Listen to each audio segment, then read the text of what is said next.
Bonjour et merci de nous retrouver pour ce nouveau numéro du journal des biotech. Dans notre point d'actualité, on passera en revue les dossiers chauds avec Laura Roba, analyste medtech chez Degroof Petercam. L'entretien est lui consacré à Nicolas Poirier, directeur général d'Osé Immunotherapeutics. Le journal des biotech, c'est parti.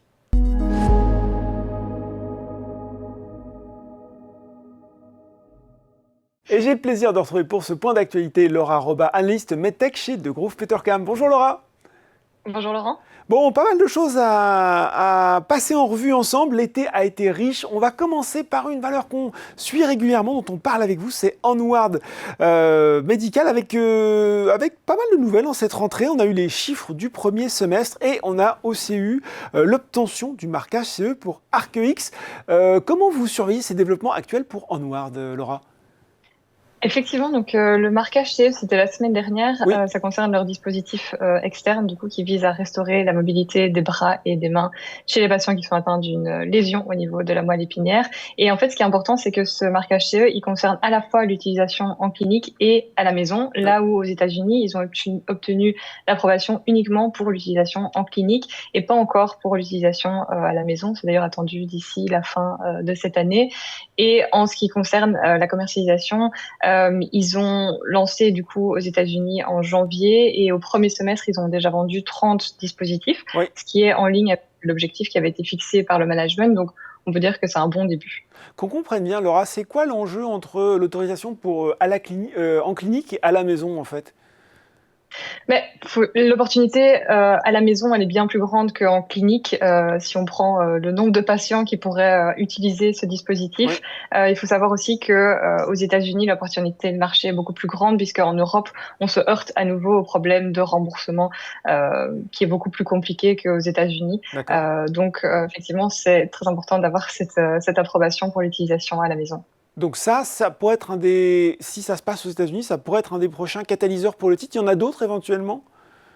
Tout à fait. Donc ça, c'est attendu d'ici la fin de cette année. Oui. Ils ont également récemment obtenu l'autorisation de la FDA pour démarrer leur étude sur leur dispositif implantable. Donc c'est la première étude pivot qu'ils vont mener avec ce dispositif. Et d'ici la fin de l'année, ils vont implanter le premier patient. Donc ça, c'est un autre catalyste. Et puis enfin, des progrès aussi au niveau commercial, voir comment ça se passe aux États-Unis au deuxième semestre. Bon, ben voilà, en tout cas, pas mal de news flow à attendre de la part d'Onward. On voulait aussi parler de Nyxoah. Alors ça, c'est une valeur belge que vous suivez de près, qui a reçu mi-août l'approbation de la FDA, de son système Genio. C'est pour un sous-groupe de patients atteints du syndrome d'apnée obstructive du sommeil modéré à sévère. Donc c'est ce qu'ils font, hein. Ils font des dispositifs pour l'apnée du sommeil. Alors moi, je la suis de moins près que vous, mais j'ai pas tout compris. Pour moi, c'est une super nouvelle, mais le titre a reculé de près de 25% sur un mois. Expliquez-nous pourquoi.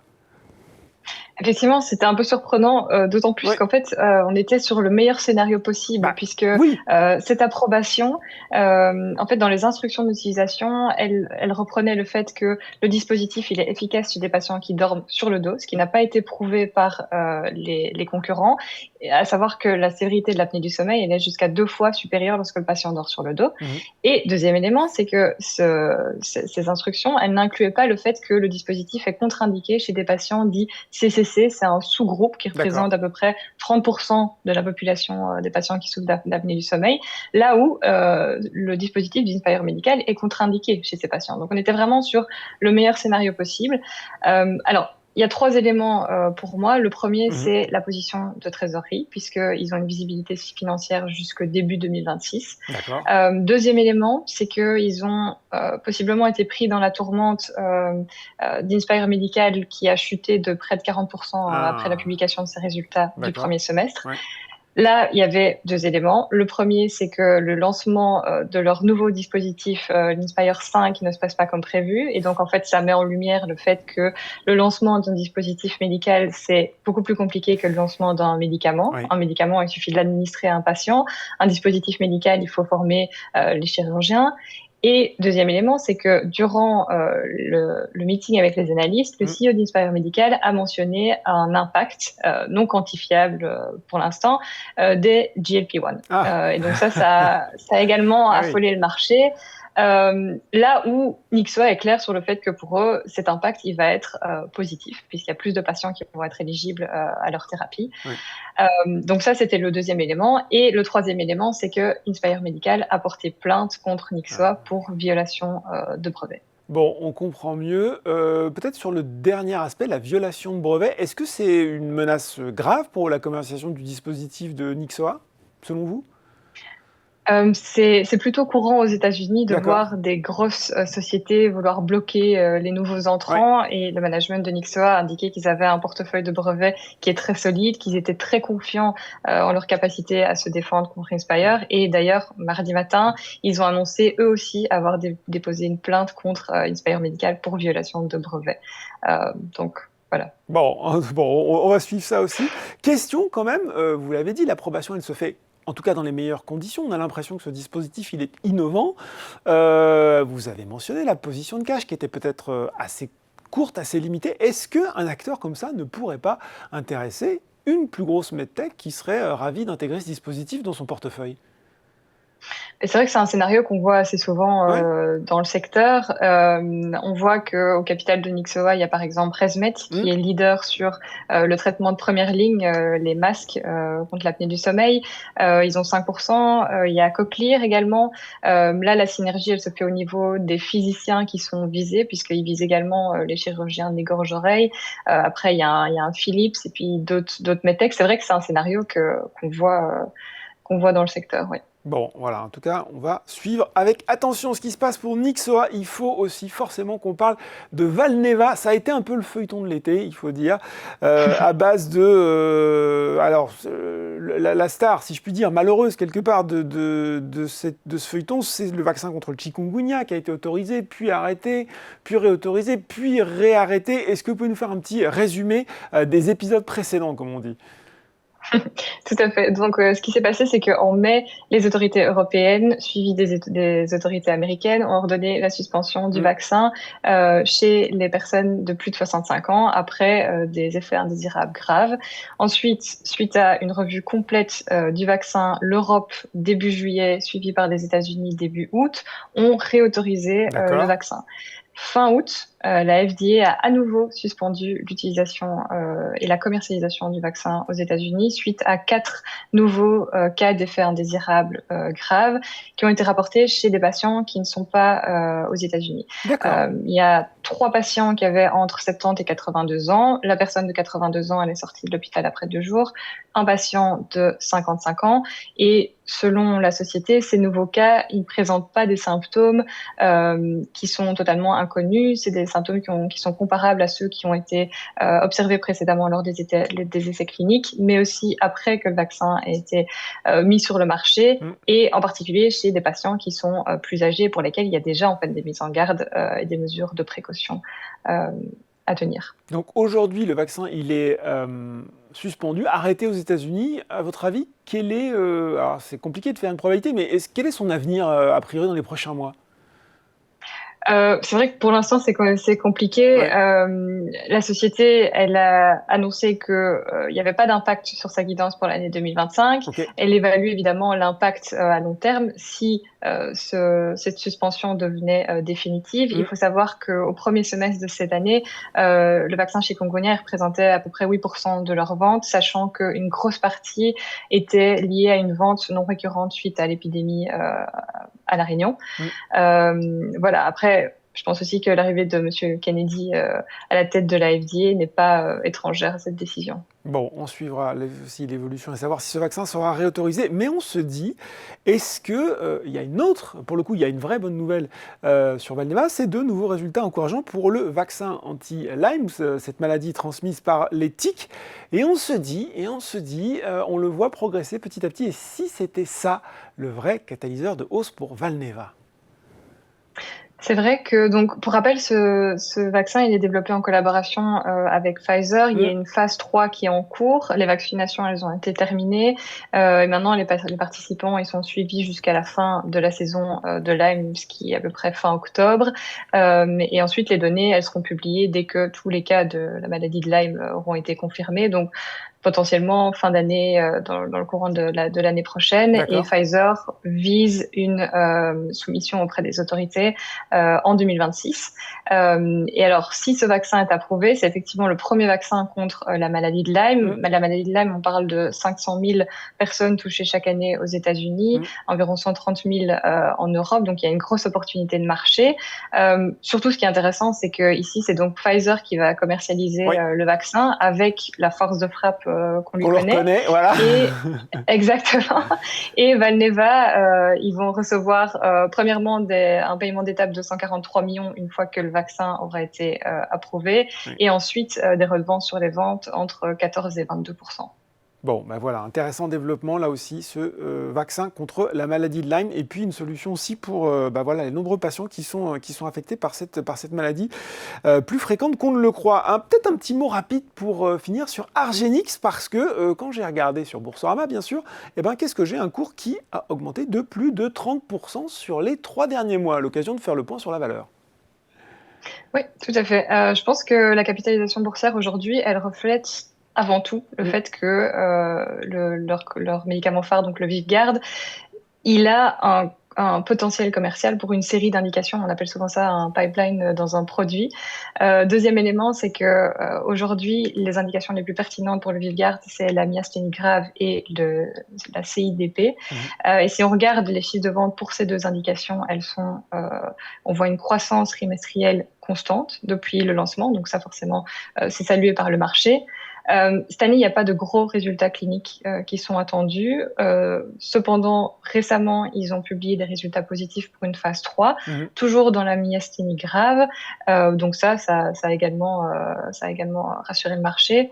Et enfin, je pense que au-delà du VYVGARD, le marché prend en compte le fait que Argenix a d'autres cartes à jouer, avec notamment l'EMPA, qui est un autre médicament qui a déjà révélé des données encourageantes, et ils ont un pipeline prometteur avec d'autres médicaments au-delà du VYVGARD. Donc ça, je pense que c'est également ça que le marché garde à l'esprit. Et bien voilà, on a découvert, en tout cas, on a suivi des valeurs dont on ne parle pas si souvent, Nyxoah, Valneva, ça on en parle, et puis également Argenix. Merci pour ce point d'actualité très complet, Laura. Merci, Laurent. Tout de suite, dans le journal des biotech, c'est l'interview.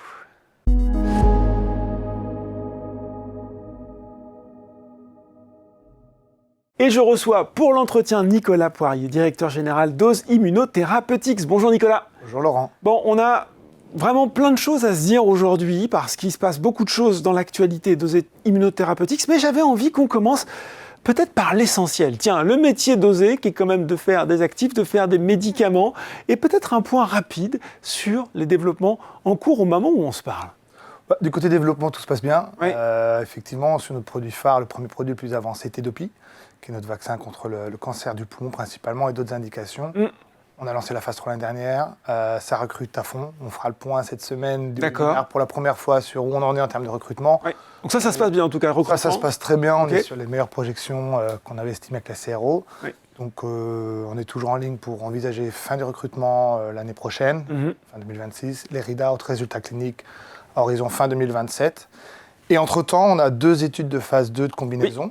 Dans le cancer du poumon et des ovaires, où on a fini le recrutement. D'accord. Et donc maintenant, on attend les résultats, premier semestre et deuxième semestre de ces 2 études. Donc, j'ai premier semestre, deuxième semestre de 2026. 2026, voilà. Okay. Donc, sur ce premier produit, les choses sont tracées. Maintenant, c'est de l'exécution et pas perdre de temps, notamment sur cette phase 3. Oui. Sur le deuxième asset, l'usvertikimab, qui fait aujourd'hui beaucoup de débats, on a eu des beaux résultats cliniques de phase 2, d'efficacité et de tolérance, qu'on a annoncé fin l'année dernière, et puis au cours des conférences médicales, avec une efficacité qui est très bonne, au même niveau, je dirais, qu'aujourd'hui des produits enregistrés, mais qui n'est pas au-dessus. Oui. Et surtout, une première étude qui avait pour objectif d'évaluer si ce produit avait du potentiel dans cette indication. Oui. On n'était pas sur une étude de préparation pour lancer la phase 3. Ce produit, il marche. Maintenant, les grandes questions sont à quelle dose, puisqu'on a eu un effet dose qui demande à être exploré. Oui. La formulation.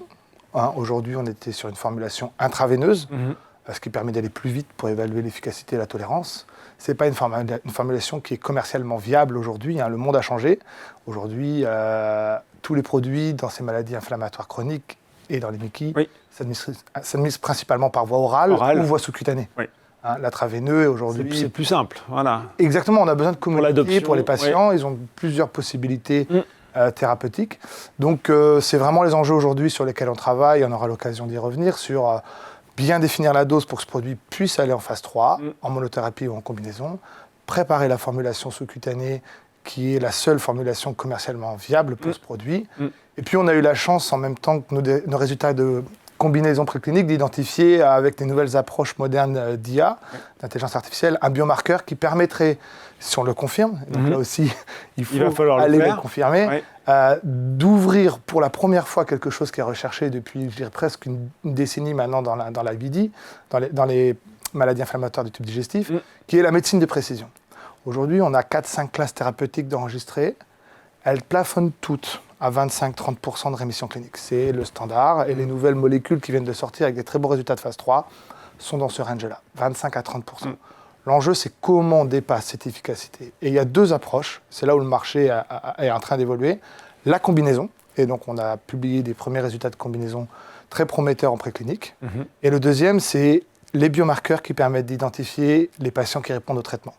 Le bon traitement pour le bon malade, cette médecine de précision qui est vraiment la médecine d'avenir.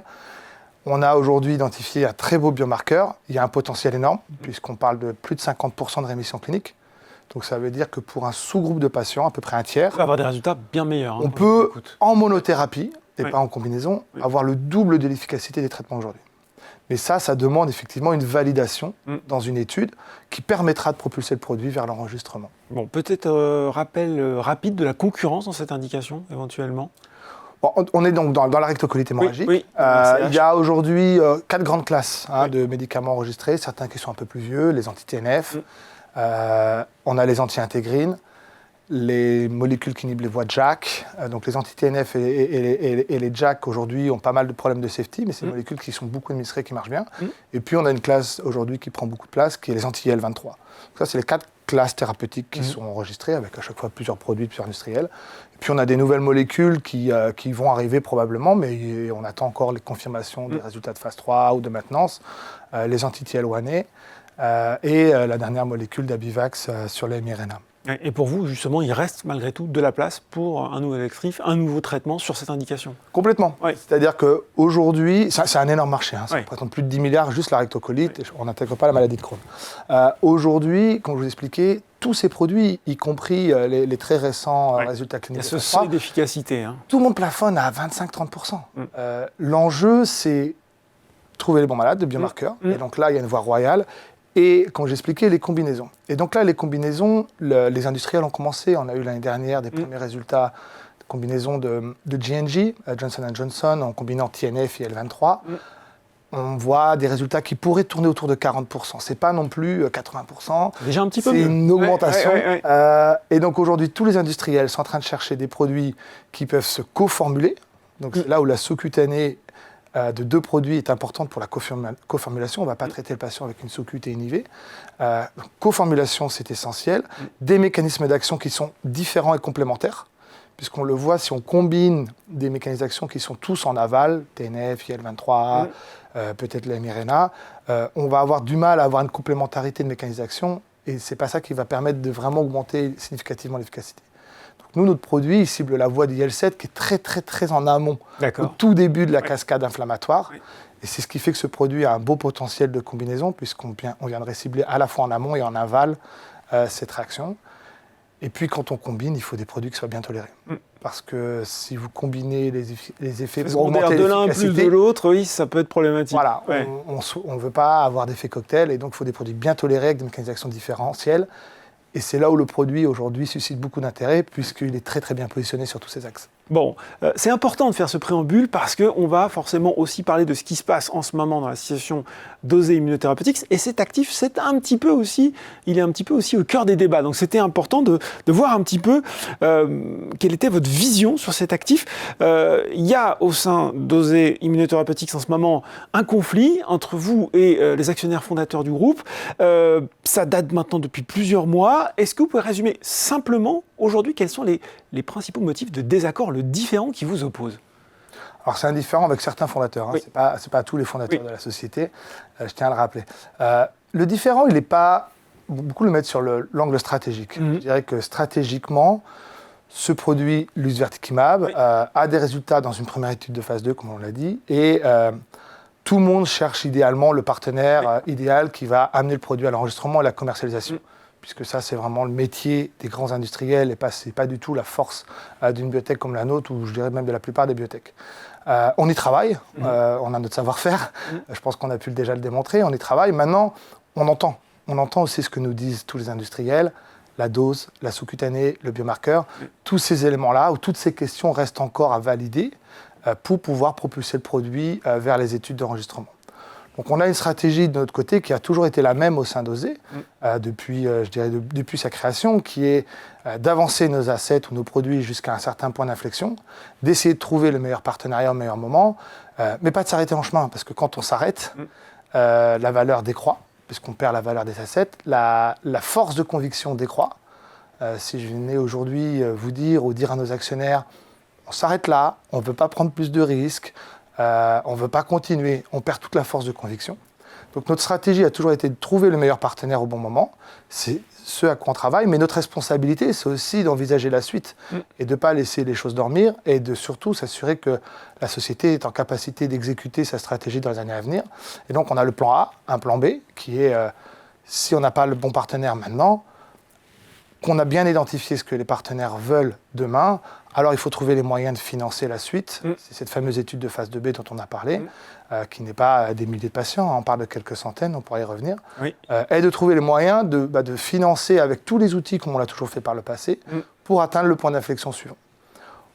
Aujourd'hui, l'autre groupe d'actionnaires Concertis sont sur la même stratégie A, partenaire. On peut les comprendre, parce que c'est vrai que moi j'anime le journal Biotech depuis des années et on voit bien qu'à un moment, on espère toujours que l'efficacité du produit va apparaître assez tôt pour motiver l'intérêt d'un partenaire qui pourrait prendre à sa charge une partie des développements. Et on a toujours l'inquiétude, quand on est investisseur, y compris particulier, de se dire, s'il ne trouve pas de partenaire, c'est peut-être que le produit n'est pas assez bon. Tout simplement. Ou il n'est pas encore prêt. Ou il n'est pas encore prêt. C'est-à-dire que aujourd'hui, c'était une première étude de phase 2. L'objectif de cette étude, il faut le rappeler, elle était d'évaluer si le produit peut potentiellement être efficace et est-ce qu'il est bien toléré dans cette indication. Maintenant, on a répondu à ces questions. Envisager une étude d'enregistrement, ça nécessite d'avoir un produit qui soit prêt pour la commercialisation, avec ses bonnes formulations, et aux questions majeures auxquelles on a déjà répondu. Et donc, cette première étude de phase 2 n'a pas permis de répondre à ces questions-là. Elle n'était pas designée pour ça, elle était insuffisante en termes d'échantillons. On a d'autres exemples, on en a parlé tout à l'heure d'Abivax. Avant leur phase 3, ils ont fait une phase 2B, et avant la phase 2B, ils avaient fait une phase 2A. On ne franchit pas les étapes comme ça du jour au lendemain. Parfois, on a des études de phase 2 avec des résultats tellement exceptionnels qui permettent tout de suite d'envisager d'aller vers la phase 3. Aujourd'hui, les résultats sont bons, le potentiel est important, mais il y a encore ces 2 ou 3 questions à laquelle il faut répondre, biomarqueurs, dose et formulation. Cette étude de phase 2B, il y a une question qui revient sans cesse. Combien elle devrait coûter ? On y reviendra beaucoup plus précisément dans notre webinaire là, cette semaine avec notre directeur financier. C'est jeudi, c'est ça, je crois. Exact. Jeudi à 18h. On est sur une étude aujourd'hui qui va coûter, on a annoncé entre 30 et 50, je pense qu'on va être sur une fourchette de quarantaine de millions d'euros. D'accord. On est probablement autour, dans la fourchette haute, de 300 patients. C'est généralement un montant comparable à ce qu'on peut avoir pour ce type d'études. Complètement, c'est vraiment le standard classique. Vous savez, on est quand même dans des métiers et dans des indications où il y a eu beaucoup de développement. Donc il y a pas mal de track record et donc le chemin est assez tracé, y compris pour les agences en termes d'exigence, de taille d'échantillons qui sont... Le design à grosse maille, c'est quoi Nicolas ? Combien de patients ? On envisage environ, je pense, dans la fourchette haute, 300 patients, 2 doses. Et un bras placebo, donc on serait probablement 100 patients. Pourquoi 100 patients ? Parce qu'on a dans ces indications des patients qui sont naïfs à tout traitement, qui n'ont jamais reçu de traitement dit avancé biologique, et des patients qui sont réfractaires. Et donc, si on fait ça, première ligne, deuxième ligne. On doit, deuxième ligne et plus, on doit aller démontrer et évaluer l'efficacité du produit dans ces 2 populations. Donc si on a une population plus petite, comme cette étude-là aujourd'hui, on avait grosso modo 50 patients par bras, et on avait une dose qui avait été arrêtée prématurément, donc on n'avait que 35 patients. Vous n'avez plus la force statistique. Pour la robustesse statistique, c'est compliqué. Pour démontrer l'efficacité, notamment dans les patients qui sont sévères ou réfractaires, vous avez besoin de plus de puissance. Et puis en plus, on a ce biomarqueur un tiers de la population. Donc en ayant 100 patients par bras, ça nous donnera une petite trentaine de patients qui seront biomarqueurs positifs pour lesquels on pourra effectivement valider ou invalider l'hypothèse que ce biomarqueur permet d'ouvrir un nouveau champ dans cette indication. Bon, on le voit, la question du financement, elle est centrale. Justement, quel mode de financement vous envisagez pour pouvoir poursuivre ces différents développements ? J'ai tous les modes de financement qu'on a utilisés jusqu'à présent. Oui. Donc, comment une société de biotech se finance ? C'est important de l'expliquer peut-être, notamment pour les petits porteurs, ou en tout cas, comment on a financé cette société depuis, on va dire, depuis l'introduction en bourse, depuis 2015. Il y a une palette d'outils financiers, et c'est bien l'enjeu de l'AG, de l'Assemblée Générale, qui sont votés par les actionnaires, qui donnent une délégation au conseil d'administration de pouvoir utiliser toute une palette pour financer les besoins. Dans cette palette, il y a des outils dilutifs et non dilutifs. Aujourd'hui, on a financé la société avec toute cette palette d'outils. En non dilutif, on parle effectivement des partenariats. Ce n'est pas la seule source de financement de la société. On parle aussi parfois de soutien public, ce qu'on appelle des grants, subventions, avances remboursables. Il y a de la dette, qui est saine, par exemple avec la Banque européenne ou avec d'autres organismes. Et puis il y a des financements dilutifs en fonds propres qui sont à travers des levées de fonds, avec deux types. Soit vous avez des investisseurs très court terme, type hedge fund qui rentrent et qui sortent. C'est ce qu'on veut absolument éviter. Parce que vous avez pris l'argent, mais derrière, ils revendent les titres. Oui. Et puis des investisseurs qui sont long terme, qui croient dans la société et qui sont capables de l'apporter à une autre étape de croissance et de soutenir la société. Et donc, on est en train d'évaluer toute cette palette d'outils. Et c'est la mixité de ce financement qui permet d'avoir des finances saines et une stratégie qui soit créatrice de valeur pour les actionnaires. Tout sur le partenariat, plan A des Concertis, c'est très bien qu'est-ce qui se passe s'il n'y a pas de partenariat. Comment vous assurez la continuité du financement de la société, de cette étude de phase 2B. Si vous ne le faites pas, vous perdez la valeur, vos patients ne verront pas l'innovation, la société ne va pas chercher ses points d'inflexion, puisque la valeur boursière, c'est important d'en parler aussi des entreprises de biotech, on va en parler, oui. Elle se crée sur des catalystes, des résultats cliniques. Si vous n'investissez pas par peur sur vos actifs, vous ne créez pas de résultats cliniques. Si vous n'avez pas de résultats cliniques, vous ne créez pas de valeur. Pas trop de catalyseurs. Oui. Et on a tendance à décroître. Donc on reste sur toute cette palette qu'on est en train d'explorer, comme on l'a toujours fait par passé, avec une mixité des outils qui permettent d'avoir effectivement une approche saine et rigoureuse. Bon, il va y avoir ce moment de vérité, vous l'avez dit, c'est l'Assemblée Générale, c'est le 30 septembre, c'était prévu initialement le 25 juin. Il avait été annulé le 11 juin afin, je cite, de clarifier la situation. Est-ce que c'est le cas aujourd'hui ? Est-ce que vous discutez avec certains des fondateurs concertistes ? Est-ce qu'un compromis est trouvable avant cette Assemblée Générale ? Beaucoup de questions. Oui. Est-ce que les choses sont plus claires qu'en juin ? Je crois que oui. Je crois qu'effectivement, ces 3 mois a permis un petit peu... Malheureusement, peut-être pas de faire redescendre suffisamment la température, mais en tout cas de permettre, je dirais, aux 2 blocs d'actionnaires de pouvoir exprimer plus clairement la stratégie, comment on voit les choses, où on va, comment on envisage de le faire, combien ça va coûter, etc. Donc je dirais que la situation de ce côté-là, l'objectif est rempli. Je pense que pour l'Assemblée Générale, pour les petits porteurs, c'est un peu plus clair de comprendre effectivement les enjeux des 2 approches. Et des autres. Exactement. Oui. Est-ce qu'on discute avec ce groupe d'actionnaires Concertis ? Oui, on a beaucoup discuté avec eux avant que ce soit mis sur le débat public.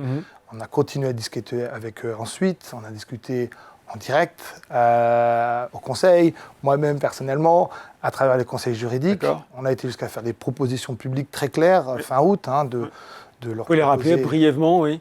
Effectivement, on a proposé fin août, puisque la gouvernance était remise en question, de proposer une gouvernance renouvelée, c'est-à-dire un board plus restreint, plus petit pour qu'il soit plus opérationnel. Un groupe qui représente 20% de l'actionnariat, on leur a proposé jusqu'à 2 puis 3 sièges, entre guillemets, au conseil d'administration, qui leur permettait quand même d'avoir une représentation au sein de ce board équilibrée et, par rapport à leur poids actionnarial. Bon, tout ça n'a pas été suivi, je dirais, d'accord. Je pense qu'on n'en était quand même pas très loin. Maintenant, on est dans une position où ils demandent la révocation complète, donc un changement brutal de toute la gouvernance, avec tout le risque de déstabilisation que ça peut représenter pour la société. Il n'est jamais trop tard pour le compromis, et je leur fais encore un appel, on peut encore septembre, se mettre autour de la table. On peut se mettre autour de la table en bonne intelligence. Le rôle du board, c'est de discuter de la stratégie. Le rôle des actionnaires, c'est effectivement d'orienter les choix de gouvernance. On peut encore trouver une gouvernance équilibrée, discuter au sein de cet organe de la stratégie. Il n'est jamais trop tard. Question aussi, la semaine dernière, le tribunal de commerce de Nantes, il a mis en délibéré au 23 septembre sa décision concernant la régularité de l'action de concert, justement, constituée par ce groupe d'actionnaires. Est-ce que cette décision, elle pourrait avoir, là aussi, des conséquences, un impact sur l'Assemblée générale du 30 septembre ? Oui, effectivement, c'est-à-dire que on va pas reprendre tout le débat et puis il y a une décision de justice, donc on va rester. Juste voir, prudent. Exactement, juste voir ce qui pourrait se passer. Encore une fois, du point de vue de l'actionnaire individuel. Voilà. Alors du point de vue de l'actionnaire individuel, pas de conséquences. Par rapport à ces concertistes, la question est de savoir si la manière dont ils ont constitué ce concert, à la fois sur 3 axes, dans la temporalité, puisque pas mal des éléments nous indiquaient qu'ils agissaient de manière masquée bien plus tôt que ce qui a été déclaré, dans leur intention réelle. L'intention réelle ne semblait pas d'être réellement de discuter de la stratégie, mais de prise de contrôle, de cacher ou masquer de la société. Et puis dans le spectre du concert, aujourd'hui il y a 3 personnes affichées, on a pas mal d'éléments qui nous indiquent qu'effectivement il y a beaucoup plus de monde. Donc les conséquences potentielles, c'est une suspension partielle et temporaire des droits de vote, notamment par rapport aux derniers seuils qui ont pu être franchis lors de leur déclaration de concert. Donc ça, c'est une possibilité sur laquelle aujourd'hui le tribunal de commerce de Nantes est amené à statuer sur les potentielles irrégularités de cette action. Forcément, je suis actionnaire individuel d'Osée Immunotherapeutics, je vois ça, je peux me poser des questions sur la stratégie. Est-ce que vous, Nicolas, vous allez du coup renforcer la communication à destination notamment des particuliers dans les semaines, mois qui viennent, de façon à ce qu'ils puissent être associés ou en tout cas véritablement comprendre là où vous voulez aller? C'est une question très importante. Osée est une société qui a l'habitude de plutôt beaucoup communiquer. On est plutôt sur une moyenne de 2 communiqués de presse par mois depuis quelques années. Donc on a plutôt une communication assez active. On a mesuré aussi ces dernières semaines et ces derniers mois la difficulté de cette communication, puisque quand on communique, par la voie classique de communiqué de presse, on parle à la fois à nos actionnaires, qui peuvent être des petits porteurs ou des professionnels, à la fois à nos potentiels ou partenaires actuels, et également parfois aux organes publics. Donc quand on communique, on a différents canaux. Publics et aussi, donc, c'est vrai que là, ces derniers mois, on a mis en place et on va continuer à renforcer cette communication à destination notamment des petits porteurs, puisque c'est une part très très importante de notre actionnariat, et c'est, je crois aujourd'hui, avec 2 blocs qui se font un peu face à un niveau à peu près égal, au niveau des fondateurs, dirigeants et salariés, au niveau des actionnaires, c'est vraiment les petits porteurs qui demain vont pouvoir, au 30 septembre, décider des orientations stratégiques. Donc on a commencé à mettre en place davantage de communication, d'outils, des Q&A ou des formulaires de questions-réponses en ligne, des newsletters, des lettres aux actionnaires. On a d'autres annonces sur lesquelles on travaille, sur lesquelles on va revenir très prochainement. Ce webinaire aussi, jeudi, c'est ça ? Voilà. Je pense qu'on annoncera également d'autres outils ou d'autres moyens de renforcer cette communication, puisque c'est essentiel. Aujourd'hui, il y a un lien de confiance qui a été abîmé, et ça, c'est désastreux. Et donc, on souhaite absolument pouvoir renforcer ces liens, renouer le dialogue davantage et pouvoir prendre du temps pour expliquer des choses qui sont parfois très complexes, très techniques. On a besoin de ce niveau de technicité pour convaincre un industriel qui regarde notre communiqué de presse, mais on mesure aussi que pour parfois des actionnaires... Pas simple à comprendre. Ça peut être assez très technique. Donc on a besoin de plus de temps ou d'autres canaux de communication pour pouvoir leur expliquer les choses de manière beaucoup plus simple. Lien de confiance abîmé, Nicolas, vous en avez parlé. Justement, aujourd'hui, quels engagements vous pourrez prendre auprès de ces investisseurs individuels, et puis aussi quel point de votre stratégie vous allez devoir valider pour leur prouver que votre approche est la bonne pour Osée Immunotherapeutics? Oui, je pense qu'il y a plusieurs engagements qui sont importants. Il y a tout d'abord un engagement collectif et personnel. Collectif au sein de l'équipe de direction ou de la gouvernance actuelle. On est engagé, mobilisé à créer de la valeur pour les actionnaires, pour les salariés et pour les patients. Parce que c'est vraiment aujourd'hui les 3 personnes, ou les 3 types de personnes à qui on s'adresse. Et on est vraiment mobilisé et engagé à continuer à développer une société avec un portefeuille dérisqué et diversifié. Pourquoi ? Parce qu'on le sait, nos métiers du développement sont à risque. Tout miser sur un seul produit, quand bien même aujourd'hui il est en phase 3 dans l'oncologie avec des résultats dans 2 ans, c'est un risque. Si le résultat n'est pas dans le bon sens, si les résultats sont décevants... Ça devient un pari très binaire. Ça devient binaire, on-off. Donc la force d'Osée, ça a toujours été sa richesse en termes d'innovation scientifique. On a cette force-là. Donc il faut s'appuyer dessus, continuer à développer un portefeuille équilibré avec plusieurs produits, Tedopi, Lusverticumab. Donc Tedopi, on a parlé de la feuille de route. Lusverticumab, il y a la phase 2B qu'on souhaite lancer l'année prochaine, qui nous permettra d'avoir les premiers résultats cliniques, validation de dose, biomarqueurs 2027, puis sous-cutané et résultats de maintenance 2028. C'est en même temps que la fin de la phase 3 de Tedopi. Et puis en parallèle, on a toujours ce moteur d'innovation scientifique avec des produits qui vont arriver aux portes de la clinique en même temps, 2027-2028, qui vont permettre de faire la jonction. Donc ça, c'est la stratégie globale. Et ça, c'est l'engagement aujourd'hui de l'équipe de direction, de la gouvernance, de continuer à développer la société de cette manière, d'aller chercher les résultats cliniques les uns après les autres pour aller chercher ces points d'inflexion qui sont ceux qui créent de la valeur.